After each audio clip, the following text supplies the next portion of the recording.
Hello mga low carb friends! Paano kayo mag-celebrate ng birthday? Today is Andy Bear's birthday and ganito namin siya ginagawa. Maaga kong ginising si Andy Bear para ibigay itong cake na ito. Yes, medyo pa-surprise siya. Yan yung macros niya kaya okay na okay for low carb. Tapos ito yung itsura. Mahilig kasi si Andy Bear sa mga strawberry cakes, strawberry desserts kaya yan yung binili ko. Tapos medyo dry siya tignan kasi galing sa freezer yan. Kaya ganun yung itsura. Pero sobrang sarap nito. Dahil masyado pang maaga, tingnan nyo naman ang aming baby cat na si Mochi at aming baby dog na si Milo nag-aantay ng walk. Medyo inaantok pa sila. Fast forward, ayan, afternoon, pupunta kami sa Bisin para kumain. Tamad kaming magluto, kaya most of the time, kapag tinatamad kami, tapos naka one meal a day kami, dito kami nagpupunta. Tapos ngayong araw, ito na yung pinaka-meal namin. Yung unang meal kasi na kinain namin ay cake. Not advisable syempre, pero ngayon lang naman kasi birthday. Ayan, very very quickly, pakita ko sa inyo yung mga kinuha ko. Dito sa plato na ito yung aking quote-unquote kanin. Puro gulay yan, di ba? So, laing yung isa, tapos coleslaw yung isa, tapos yung isa, hindi ko alam kung anong tawag sa gulay na yan. Basta niluluto ni mama yan eh. Favorite ko rin yan. Tapos, sa kabilang side naman, yung mga ulam. So, hindi ko na maalala kung ano yung mga ulam na yan. Basta merong Bicol Express dyan, tapos merong pork, chicken, ganun. Tapos, ito yung soup. Ang sarap niyang soup na yan.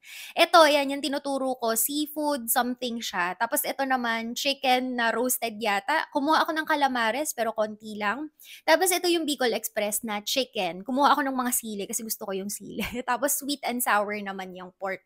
Konti-konti lang yung kinuha ko kasi gusto ko na tikman lang muna siya. Tapos yan syempre ang aming drink water. Hindi na kami uminom ng soft drinks kasi nag-cake na kami. Tapos mamaya meron pa kaming kakainin na dessert. So yan lang.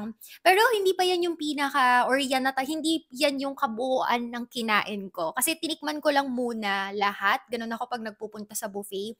Titikman ko lang muna lahat ng mga options tapos babalik-balikan ko yung magugustuhan ko na ulam. Kaya dun sa mga nagtataka, paano kaya maging sustainable or paano kaya gawin na hindi nakakaumay yung kapag wala kang rice sa kinakain? Ganito yung ginagawa ko. Meron pa rin naman akong quote-unquote kanin. Kaya lang yung kanin ko, iba't ibang version or iba't ibang klase ng gulay. Tapos, ipapares ko pa rin siya sa meat, kagaya ng ginagawa ko dito. Kung hindi naman kayo mahilig kumain ng gulay, alam niyo okay lang din naman. Basta naka-low carb kayo, ipares nyo na lang siya sa itlog. Carnivore diet naman ang tawag doon. Tapos yung pinapakita ko sa inyo kanina, sili yun, na ang anghang pala niya, pero nakaka-happy. Tapos binalik-balikan ko yon kasi mahilig nga akong kumain ng sili. Kaya ayan, pinapares ko lang yung kung ano-anong meat na pinagkukuha ko sa laing. Tapos yung ibang mga meat na kinuha ko is not really advisable kagaya ng sweet and sour, ganun. Pero gusto ko lang talaga siyang tikman. Tapos ayan na, after, pero bumalik pa ako niyan. Tapos meron silang siomai, kaya gusto naming tikman. Pinaka-advisable na way ng pagkain ng siomai ay tatanggalin yung balat, pero gusto lang naming tikman yung ano nila, kung paano yung lasa ng siomai nila. Kaya kinakain namin siya as is. So, okay lang naman yung mga ganon, tikim-tikim lang, basta pasok pa rin naman sa macros ninyo. So, dirty low carb naman ang tawag doon. After nun, nagkape pala muna kami, dumaan kami sa Starbucks para magkape, tapos after kwentuhan, nag-supermarket kami, kaya napunta kami dito. Bibili lang talaga kami dapat ng ano ng Zonrox eh. Tapos biglang may keto ice cream, kaya syempre try natin yan. Pinakakadiring flavor ng ice cream para sa akin ay ang mint, pero maganda kasi yung itsura niya sa picture, kaya ayan, sinubukan namin.